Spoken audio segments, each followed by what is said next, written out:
ব্রাহ্মণবাড়িয়ায় RAB বিজিবির যৌথ অভিযানে ভারতীয় জিরা জব্দ, আটক ২ জন। এহসানুল হক রিপন। ব্রাহ্মণবাড়িয়া বিজয়নগর উপজেলায় র্যাপিড অ্যাকশন ব্যাটালিয়ন ও বর্ডার গার্ড বাংলাদেশের যৌথ অভিযানে প্রায় ২৮ লাখ টাকা মূল্যের চোরাচালানকৃত ভারতীয় জিরা জব্দ করা হয়েছে।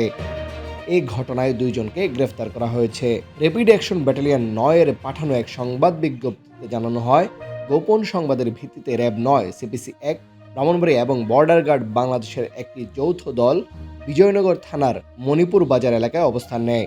পরে সন্ধ্যা ৭:৩০টার দিকে উপজেলার পত্তন ইউনিয়নের টান মণিপুর এলাকায় সিমনা ব্রিজের পূর্ব পাশে একটি চেকপোস্ট স্থাপন করা হয়। চেকপোস্টে একটি মিনি ট্রাককে থামানোর সংকেত দিলে গাড়িতে থাকা ২ ব্যক্তি পালানোর চেষ্টা করেন। এ সময় ধাওয়া করে তাদের আটক করা হয়। পরে তল্লাশি চালিয়ে ট্রাকের ভেতর থেকে ৭৭টি বস্তায় মোট ২,৩১০ কেজি ভারতীয় জিরা উদ্ধার করা হয়।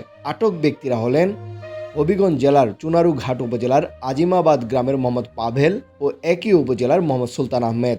প্রাথমিক জিজ্ঞাসাবাদে তারা জানান, চোরাচালানের মাধ্যমে ভারতীয় জিরা দেশে এনে বিক্রির উদ্দেশ্যে তারা বহন করছিলেন। বিজ্ঞপ্তিতে আরও জানানো হয়, জব্দকৃত জিরা ও মিনি ট্রাকের আনুমানিক বাজার মূল্য প্রায় ২৮ লাখ টাকা। এ ঘটনায় বিশেষ ক্ষমতা আইন ১৯৭৪-এর সংশ্লিষ্ট ধারায় মামলা দায়েরের প্রক্রিয়া শেষে গ্রেফতারকৃতদের বিজয়নগর থানায় হস্তান্তর করা হয়েছে। চোরাচালান সহ বিভিন্ন অপরাধ দমনে তাদের গোয়েন্দা তৎপরতা ও অভিযান অব্যাহত রয়েছে বলে জানিয়েছে rapid action battalion. Tanvir Hasan, সারাবালে নিউজ, ব্রাহ্মণবাড়িয়া।